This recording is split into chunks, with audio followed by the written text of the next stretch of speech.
अस्सलाम वालेकुम स्टूडेंट्स, आज के लेक्चर में हम second year biology chapter number 7 cell cycle से लिंक्ड एमसीक्यूज की प्रैक्टिस करेंगे।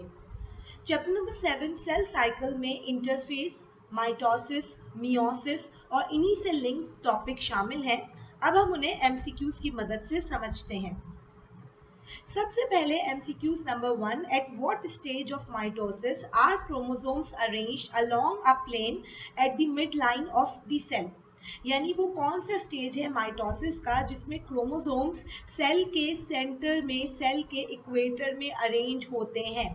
तो आंसर है मेटाफेज। मेटाफेज में क्रोमोसोम सेल के सेंटर में, इक्वेटर में या मिड लाइन में अरेंज हो जाते हैं। Next students, MCQs number 2, a diploid cell contains in its nucleus.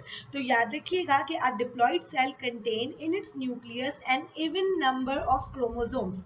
जैसे ह्यूमन के अंदर 46 क्रोमोसोम्स होते हैं डिप्लॉइड सेल में, फ्रॉग में 26 सेल्स होते हैं, डोर्सोफिला यानी फ्रूट फ्लाई में 8 क्रोमोसोम्स होते हैं। तो याद रखिएगा कि डिप्लॉइड सेल के न्यूक्लियस में हमेशा इवन नंबर ऑफ क्रोमोसोम्स होते हैं, जबकि हैप्लॉइड सेल के न्यूक्लियस में ऑड नंबर ऑफ क्रोमोसोम्स पाए जाते हैं। Synthesis of new DNA occurs during interface. Interface के दौरान, जो कि एक डिवाइडिंग नहीं बल्कि प्रिपरेटरी फेस है जिसमें सेल खुद को नेक्स्ट डिवीजन के लिए तैयार करता है, डीएनए की सिंथेसिस होती है। Next students, MCQs number 4, what is the attachment site on the chromosome for pulling chromosomes apart during mitosis? So the answer of MCQs number 4 is the kinetochore. Students, जो दो chromatids होते हैं वो kinetochore के जरिए आपस में जुड़े हुए होते हैं और इसके बाहर सेंट्रोमेयर की कवरिंग होती है। ड्यूरिंग माइटोसिस जो स्पिंडल फाइबर्स होते हैं वो काइनेटोकोर से अटैच हो जाते हैं और यहीं से एक पुलिंग फोर्स जनरेट की जाती है। यहाँ से क्रोमोसोम को खींचा जाता है और वो बिल्कुल सेंटर से डिवाइड होकर सेपरेट हो जाते हैं। Next students, MCQs number 5, interphase consists of following substages. The correct sequence is, तो interphase का जो correct sequence है वो है option C, G1 यानी gap 1, then S यानी synthesis phase, then G2 यानी gap 2. Next MCQs number 6, the non-living initial phase of the cell cycle as the interval between two divisions is called interphase. जो students interface है ये दो divisions के बीच में एक interval कहलाता है। ये नॉन डिवाइडिंग फेस है, it is just a preparatory face जिसमें एक सेल खुद को नेक्स्ट डिवीजन के लिए प्रिपेयर करता है। Next MCQs number 7, phase of interphase where no DNA synthesis occurs is, so the answer is option A, G1, gap 1. Gap 1 phase के दौरान कोई DNA synthesis नहीं होती। MCQs number 8, Down syndrome condition of a chromosome number is, तो students down syndrome जो है ये एक नॉन डिसजंक्शन ऑफ क्रोमोसोम की वजह से होने वाला डिसऑर्डर है और ये ट्राइजोमिक कंडीशन है। MCQs number 9, all cells come from cells. This statement was proposed by Rudolf Virchow. Rudolf Virchow ने कहा था कि जितने भी सेल्स होते हैं वो पुराने सेल्स के डिवीजन से ही बनते हैं। Next students, MCQs number 10, each round of cell growth and cell division is called cell cycle. यानी कि सेल की ग्रोथ होना और फिर दोबारा से उसका डिवाइड हो जाना और फिर दोबारा से खुद को ग्रो करना, इसका जो एक कंप्लीट राउंड है उसे सेल साइकिल का नाम दिया जाता है। Concerning cell division and cell cycle, which statement is incorrect? So MCQs number 11 का आंसर है option C. In G1 substage DNA synthesis occurs. G1 में कोई DNA synthesis नहीं होती, ये बिल्कुल incorrect है, जबकि option A, B और D तीनों ही correct है। Next students, MCQs number 12, cell division without the formation of spindle is called amitosis. ऐसी सेल डिवीजन जिसमें स्पिंडल फाइबर के बगैर माइटोसिस हो जाए उसे हम कहते हैं amitosis. या यूं कह लें कि ऐसी सेल डिवीजन जिसमें बगैर स्पिंडल फाइबर फॉर्मेशन के सेल डिवाइड हो जाए, उसे एमाइटोसिस कहा जाता है। इसके नतीजे में जो ह्यूमंस हैं उनकी बॉडी में कैंसरस सेल यानी कैंसर के सेल्स वगैरह बनते हैं, जबकि बैक्टीरिया और कुछ जो यूनिसेल्युलर ऑर्गेनिजम्स हैं वो इसके थ्रू डिवाइड भी होते हैं। सीक्वेंस ऑफ सब stage of interface is option A G1 यानी गैप 1, S यानी synthesis, G2 means gap 2. Next students, MCQs number 14 regarding G1 which statement is incorrect. तो MCQs number 14 का आंसर है option D, G1 period takes about 80% of the interface. ये statement जो है ये incorrect है। G1 फेज जो होता है it takes about 25 to 50% of the interface. अगर 25 to 50% होता तो ये स्टेटमेंट करेक्ट होती, क्योंकि 80% है, ये रॉन्ग स्टेटमेंट है। जबकि ऑप्शन ए बी सी तीनों ही करेक्ट है, यानी G1 इंटरफेस के अंदर कोई डीएनए सिंथेसिस नहीं होती। G1 फेज के अंदर जो है वो सिंथेसिस और ऑर्गेनाइजेशन होती है सबस्ट्रेट आरएनए की, और इसी तरीके से वो एंजाइम्स बनाए जाते हैं जो कि डीएनए सिंथेसिस के लिए रिक्वायर्ड है। Cells remain viable and metabolically active but do not divide in dash substage. So MCQs number 15 का आंसर है बी G0. G0 एक ऐसा फेज है जिसमें सेल मेटाबॉलिकली एक्टिव रहता है लेकिन वो डिवाइड नहीं होता। DNA synthesis takes place in dash substage, तो DNA synthesis takes place in S substage जिसको synthesis substage भी कहा जाता है। Next students, MCQs number 17. In the cell cycle, the most variable substage is, so the answer is option A G1. G1 phase जो है it is variable in duration, it lasts for 3 to 4 hours. तो G1 जो है it is variable in duration. Regarding S phase, which statement is incorrect? तो S phase के हवाले से जो statement C है that is incorrect. S substage is followed by G1, बिल्कुल भी नहीं, S substage is followed by G2, जबकि ऑप्शन A, B और D तीनों ऑप्शंस ही करेक्ट हैं। आप करेक्ट ऑप्शंस के आंसर्स को अपने जहन में रखा करें, ये आपको बहुत हेल्पफुल होंगे। Regarding G2 phase, which statement is incorrect? तो G2 phase से regarded जो statement A है that is incorrect. It is the most variable phase of cell cycle, बिल्कुल भी नहीं। Most variable phase of cell cycle जो होता है वो G1 होता है, G2 नहीं। ऑप्शन B, C और D तीनों ही बिल्कुल करेक्ट है कि जो क्रोमोसोम्स होते हैं वो डबल स्ट्रैंडेड हो जाते हैं, ठीक है, और प्रोसेस करने के बाद 2 क्रोमेटिड्स बन जाते हैं। इसके अलावा जो ऑप्शन सी है ये भी करेक्ट है कि G2 फेज के एंड में जो वॉल्यूम है सेल का वो रफली डबल्ड हो जाता है, और जो ड्यूरेशन है साइकिल की वो 10 to 30 आवर्स होती है प्लांट में और 18 to 24 आवर्स होती है एनिमल्स में। So option A is the correct answer, क्योंकि ऑप्शन ए इनकरेक्ट है regarding G2. Next, MCQs number 20. When nuclear portion are unequal in size, the process is generally called, so the answer is option B, nuclear budding. जब जो nuclear portion unequal size के बनते हैं तो इस process को nuclear budding कहा जाता है। Next, MCQs number 21. When nuclear portion more than 2 in numbers, the phenomena is called option C, nuclear fragmentation. यानी जब न्यूक्लियर पोर्शन 2 से ज्यादा होते हैं तो इसे न्यूक्लियर फ्रेगमेंटेशन का नाम दिया जाता है। Next, MCQs number 22 concerning timing of cell division and interface, which statement is incorrect? So MCQs number 22 का आंसर है option D, period of mitosis required only 1 minute. 1 minute नहीं, it takes about 1 hour. जबकि option A, B और सी तीनों ही बिल्कुल ठीक है कि G1 फेज जो है वो तकरीबन 3 से 4 घंटे तक रहता है, डिपेंड करता है फिजियोलॉजिकल कंडीशन ऑफ सेल पर। ये कुछ दिन से लेके कुछ महीने से लेके कुछ ईयर्स तक भी हो सकता है। एस और G2 पीरियड बिल्कुल कांस्टेंट होते हैं। G2 पीरियड जो है it last for 2 to 5 hours, ये तीनों ऑप्शन ही करेक्ट है, ऑप्शन डी रॉन्ग है। Next, MCQs number 23, programmed cell death, in which the cell respond to certain signals by initiating a normal response that leads to cell death is.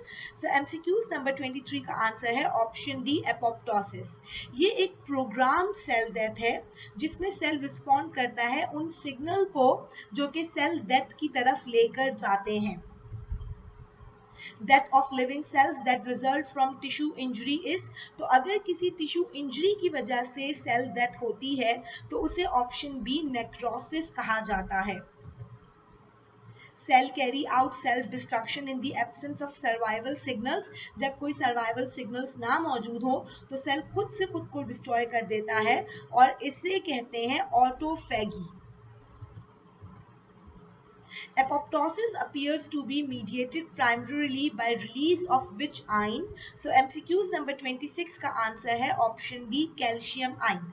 Apoptosis जो है ये calcium ion के release की वजह से ही होती है। Regarding interface, which statement is incorrect? So MCQs number 27 का आंसर है ऑप्शन डी।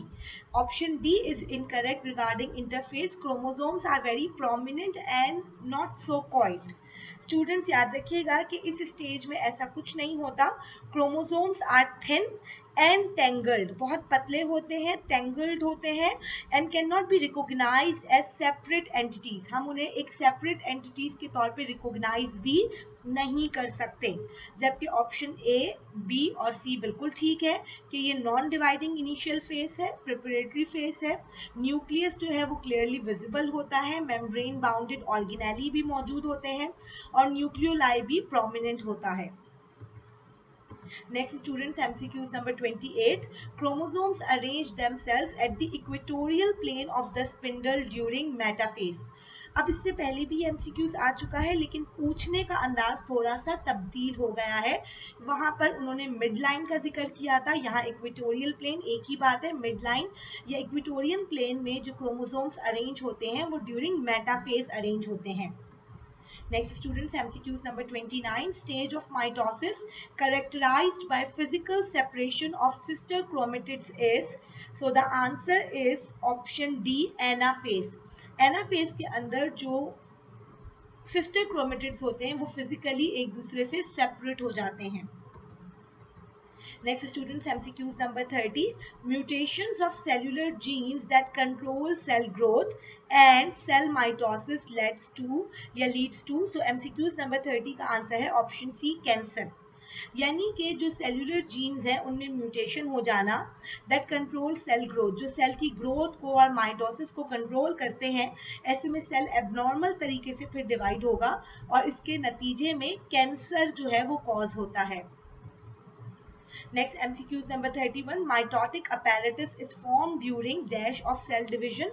तो mitotic apparatus is formed during prophase of the cell division. Prophase के दौरान mitotic apparatus बनता है। Next students, MCQs number 32. Stage of mitosis during which the mitotic apparatus assembled and the nuclear envelope is re-established. यानी वो stage जिसमें mitotic apparatus assemble हो जाता है, nuclear envelope वगैरह दोबारा से बन जाते हैं, इसे कहा जाता है टीलोफेज या टेलोफेज, जिसमें दो न्यू न्यूक्लियाई बन जाते हैं एक न्यूक्लियस के डिवाइड होने से by karyokinesis. In animals the mitosis is, तो स्टूडेंट्स याद रखिएगा कि एनिमल्स में जो माइटोसिस होती है वो एम्फीएस्ट्रल कहलाती है। In plants the mitosis is, plants में जो माइटोसिस पाई जाती है उसे एनएस्ट्रल माइटोसिस कहा जाता है। MCQs number 35. Regarding prophase, which statement is incorrect? So इसका आंसर है option D, later in prophase the chromosomes become longer and thinner. ये स्टेटमेंट जो है ये इनकरेक्ट है। ऐसा नहीं होता, क्रोमोसोम लॉन्गर और थिनर नहीं होते बल्कि शॉर्टर एंड थिकर होते हैं। MCQs number 36. 1 or 2 like structures lie in the cytoplasm near the nucleus and divides into two. One set remain at its place and other move towards the other pole, structure called. तो students याद रखिएगा कि nucleus के बिल्कुल बराबर में particularly animal cell में एक या दो सिमिलर स्ट्रक्चर पाए जाते हैं और जब सेल डिवीजन का वक्त आता है तो ये अपोजिट पोल्स की तरफ चले जाते हैं। इन्हें कहा जाता है सेंट्रियोल्स और इनके बाहर जो कवरिंग होती है वो होता है सेंट्रोजोम। ठीक है, और सेंट्रोजोम की कवरिंग के अंदर सेंट्रियोल्स पाए जाते हैं। ये दो होते हैं क्वांटिटी में। Correct sequence of stages of mitosis is, MCQs number 37 का आंसर ऑप्शन ए है। सबसे पहले प्रोफेज होता है, उसके बाद metaphase, then anaphase and finally telophase. MCQs number 38, the nuclear envelope break down and a network of microtubules form between opposite poles of the cell during. So the answer of 38 is option B, prophase. Prophase के दौरान जो nuclear envelope होता है वो खत्म हो जाता है और माइक्रोट्यूब्यूल्स का एक पूरा नेटवर्क जो होता है वो सेंट्रियोल के अपोजिट पोल की तरफ जाने के बाद बनता है और फिर वो स्पिंडल फाइबर्स वगैरह बनाते हैं। ये सब प्रोफेज में होता है। Short fibers of mitotic apparatus radiating from the centrioles only at poles are called option D S12 fibres. जो छोटे छोटे फाइबर्स होते हैं जो कि सिर्फ सेंट्रियोल से लेके पोल्स तक मौजूद होते हैं उन्हें S12 फाइबर्स कहते हैं। Next, MCQs number 40, spindle fibers running from pole to pole are called. तो ऐसे spindle fibers जो pole to pole मौजूद होते हैं उन्हें continuous spindle fibers कहते हैं। Next, students, MCQs number 41, nuclear membrane and nucleolus disappear in which phase of mitosis? तो nuclear membrane और nucleolus ये disappear होते हैं during the early prophase। prophase में तो होते हैं मगर early prophase में ये disappear हो जाते हैं। Next, MCQs number 42, anaphase is the phase of mitosis characterized by physical separation of. तो anaphase mitosis का एक ऐसा phase है which is characterized by physical separation of sister chromatids. physically जो sister chromatids होते हैं जब वो separate होते हैं तो इसे anaphase का नाम दिया जाता है। Next, students, MCQs number 43 regarding telophase, which statement is incorrect? So the answer is option C. 9 daughter nuclei are formed and karyokinesis completes. ऐसा नहीं होता, 9 नहीं बल्कि 2 daughter nuclei are formed. 2 daughter nuclei बनते हैं telophase में और फिर उसके साथ साथ karyokinesis complete हो जाती है, जबकि ऑप्शन A, B और D तीनों ही बिल्कुल करेक्ट है। Next, students, MCQs number 44, chiasmata formation and crossing over takes place in substage. तो chiasmata formation और crossing over दोनों ही meiosis के प्रोफेज 1 में होते हैं और प्रोफेज 1 के स्टेज D डिप्लोटीन में ये प्रोसेस होते हैं। Next, students, MCQs number 45, substage characterized by the disappearance of the nuclear membrane, nucleolus and completion of spindle apparatus and separation of bivalents is. तो एक ऐसा substage जिसमें nuclear membrane disappear हो रही है, nucleolus disappear हो रहा है, spindle apparatus पूरा जो mitotic apparatus है वो बन रहा है और bivalents separate हो रहे हैं। ये सब जो है ऑप्शन सी पैकिटीन में होता है। ये सब मियोसिस के प्रोफेज 1 के सब स्टेजेस हैं। The two sets of chromosomes of the bivalent of homologous is pulled towards the opposite poles of the cell in. So MCQ number 46 का आंसर है ऑप्शन डी, एनाफेज 1। एनाफेज 1 के दौरान जो है जो बायोवेलेंट क्रोमोसोम्स होते हैं वो अपोजिट पोल की तरफ सेपरेट हो जाते हैं टूट के बीच में से। Next, MCQ is number 47. The failure in the separation of the homologous chromosomes due to meiotic error is. meiotic error की वजह से जब homologous chromosome separate नहीं हो पाते, fail हो जाते हैं, तो इसे non disjunction of chromosomes कहा जाता है, यानी ऑप्शन A।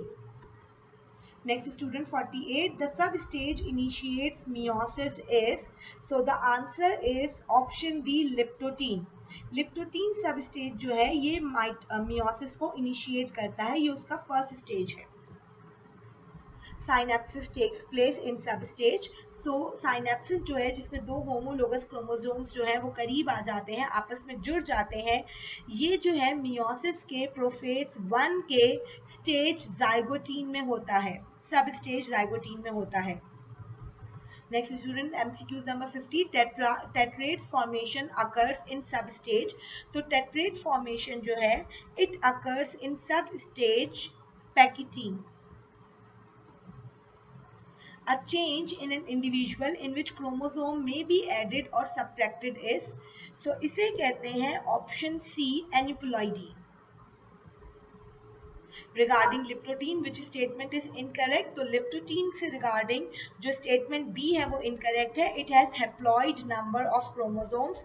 ऐसा नहीं होता. It has diploid number of chromosomes. Next students, MCQs number 53. Pairing of homologous chromosomes is known as, so the answer is option D synapses. जो homologous chromosome paired हो जाते हैं उसे synapses कहा जाता है. Next MCQs number 54. Each chromosome starts splitting into two sister chromatids by longitudinal splitting, each pair forming 4 chromatids called tetrates. जो दो होमोलोगस क्रोमोसोम्स लॉन्गिट्यूडनली जब स्प्लिट होते हैं और ये बाइवेलेंट से टेट्रावेलेंट बन जाते हैं, तो जो रिजल्टिंग बनने वाले 4 क्रोमेटिड्स होते हैं उन्हें टेट्रेट्स कहा जाता है, यानी option B. Next students, MCQs number 55. Klinefelter syndrome is, so the answer is option D XXY. ये ट्राइजोमिक कंडीशन है जिसमें जो सेक्स क्रोमोसोम्स होते हैं 23rd पेयर होता है, उसमें एक क्रोमोसोम का इजाफा हो जाता है. Next students, MCQs number 56. Down syndrome is trisomy 21. ये भी एक ट्राइजोमिक कंडीशन है, यानी एक क्रोमोसोम का इजाफा हो जाता है than the normal number of chromosomes, मगर वो जो एक क्रोमोसोम ऐड होता है वो 21 पेयर ऑफ क्रोमोसोम यानी ऑटोसोम्स में ऐड होता है, इसीलिए इसे ट्राइजोमी 21 का नाम दिया जाता है.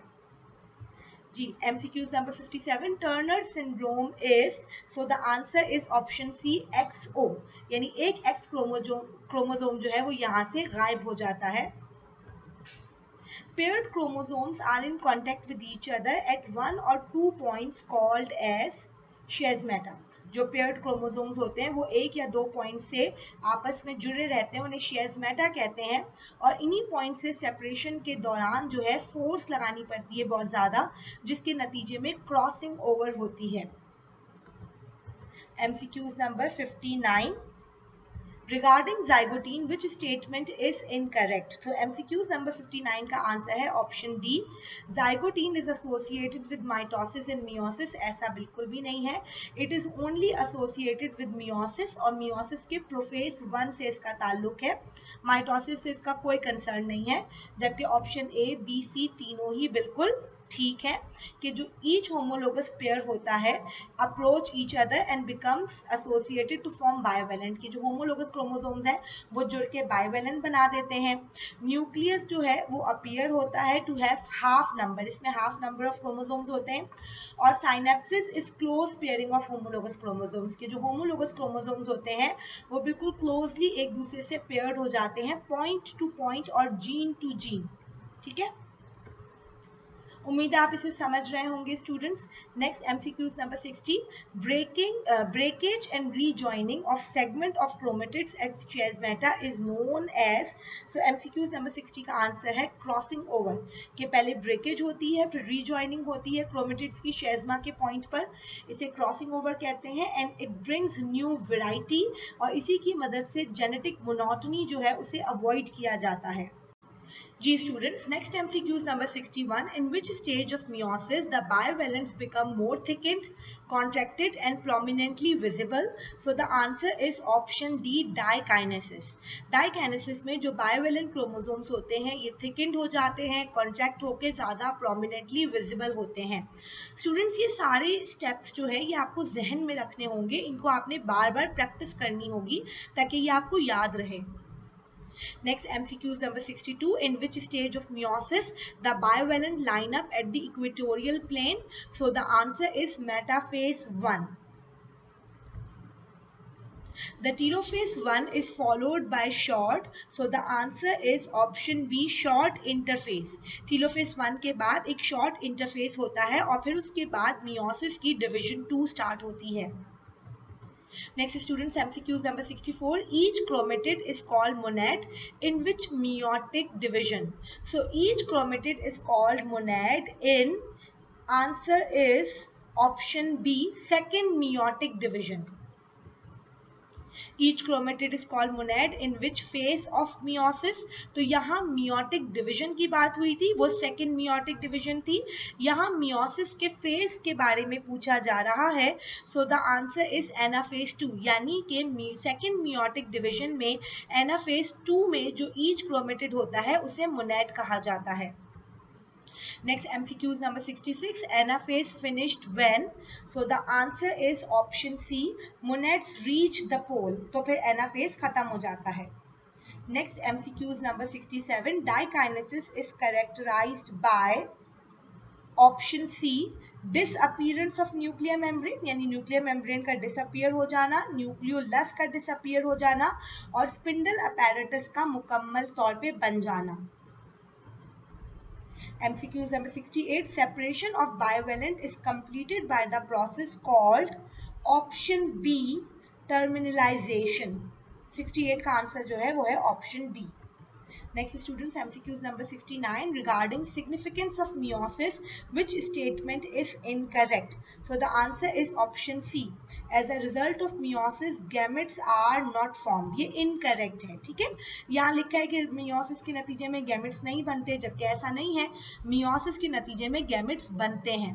जो new combination of genetic material are facilitated, ये बिल्कुल ठीक है. क्रॉसिंग ओवर होती है जिसकी वजह से new combination of genetic material जो है वो फैसिलिटेट होती है. इसी तरीके से ये हेल्प करता है maintenance of chromosomal number in species, generation after generation. इसी तरीके से मियोसिस की एब्सेंस में जो नंबर ऑफ क्रोमोसोम्स हैं वो डबल हो जाएंगे, जिसके नतीजे में एबनॉर्मल ग्रोथ बनेगी या जिसके नतीजे में बनने वाला ऑर्गेनिज्म जो है वो एग्जिस्ट नहीं कर पाएगा. Next student 70. Concerning Klinefelter syndrome, which statement is incorrect? So the answer is option C, 47 2n plus 8, 8 extra chromosomes. ऐसा नहीं होता, it is 47 2n plus 1. That is, there is only one extra chromosome. जबकि option A, B और D तीनों ही correct है. MCQs number 71. A change in the normal chromosomes number is called. तो normal chromosome के number में जो change होता है उसे हेट्रोप्लॉइडी कहते हैं. Most animals have 2 of each kind of chromosomes, but some species have more than 2 of every homologous chromosome, and this condition is called polyploidy. ठीक है कि ज्यादातर इंडिविजुअल्स में तो जो होमोलोगस क्रोमोसोम्स होते हैं वो 2 तरह के होते हैं, 2 पेयर्स होते हैं, मगर कुछ ऑर्गेनिजम्स में पर्टिकुलरली प्लांट्स में 2 से ज्यादा जो है वो पेयर्स बनते हैं, इसे पॉलीप्लॉइडी कहते हैं. Next MCQs number 73. Down syndrome is also called as, so the answer is option B, Mongolism. इसे Mongolism भी कहा जाता है. Next students, MCQs number 74. Number of one or more chromosomes may change during the formation of new individual. यानी new individual के बनने में chromosome की तादाद बढ़ भी सकती है, ज़्यादा भी हो सकती है, यानी चेंज हो सकती है. Such change in an individual is called, तो किसी भी इंडिविजुअल में इस चेंज को जो है वो हम कहते हैं एनिप्लॉइड, और ये फेटल होती है, यानी कि ऐसे ऑर्गेनिजम्स का एग्जिस्ट करना या नॉर्मल लाइफ गुजारना मुश्किल होता है. Turner syndrome female is easily recognizable as, so the answer is option B, कि she is sterile, she is short in size, has folds of skin around her neck and shoulders. तो ये जो characters हैं इसके जरिए आप Turner syndrome female को easily recognize कर सकते हैं.